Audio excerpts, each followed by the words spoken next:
This stay-at-home, save lives situation in which we find ourselves has made us all realize that we've been able to take so many privileges and freedoms for granted during our lifetimes. Some of us even feel very disturbed that anyone would presume to tell us that we can't go or do anything anywhere we want. But that's just the privileged way of viewing reality. A few weeks after my family and I moved here, a friend asked me if it was true that a person of color, a brown or a black person, was being killed by a white person every week or so. I laughed and informed him that this was 2011. That kind of hate crime, one that comes from prejudice and ignorance, no longer is the case in the United States of America. Well, my statement was wrong, incorrect in its naive and shallow rose-colored glasses sort of way. In February of this year, a 25-year-old man of color, Ahmaud Arbery of Brunswick, Georgia, was jogging near his home.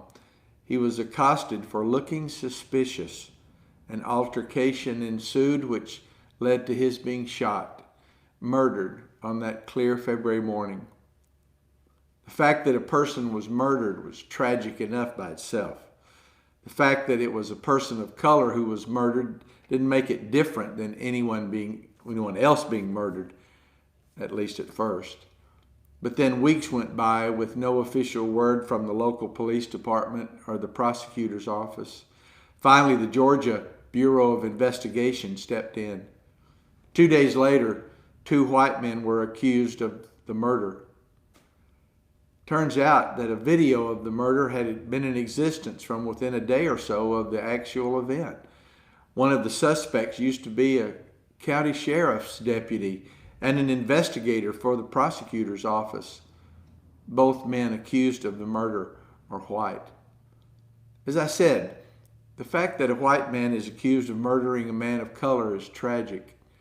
But the fact that in America, in the 21st century, the people entrusted with the responsibility of providing protection for its citizens didn't act for 74 days is terrible beyond comprehension.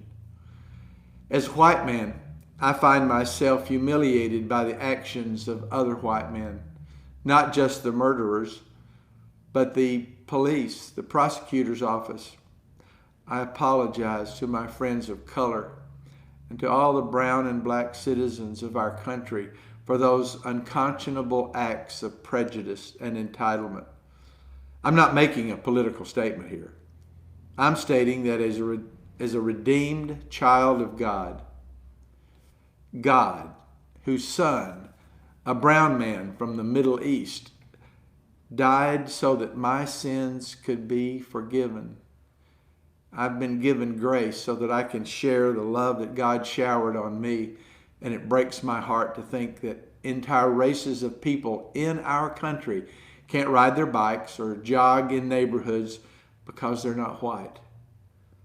My next door neighbor in Texas, a woman of color and a devout Christian, was arrested in our town of Keller because she looked suspicious. She was not speeding, had committed no traffic violation. When the arresting officer discovered that she was a resident of Keller, he let her go with a statement that she needed to be careful where she went. We, children of the kingdom of God, should not only be horrified by these actions against other children of the kingdom of God, we should decide that we will begin searching for ways that we can become proactive in standing up for our brothers and sisters who are being discriminated against because they're not white. Paul wrote that those members who are on the fringes, those weakened, should be the most precious to us. We must examine how we feel about racial prejudice within ourselves, and we must change to look more like Jesus in our hearts. Thank you very much.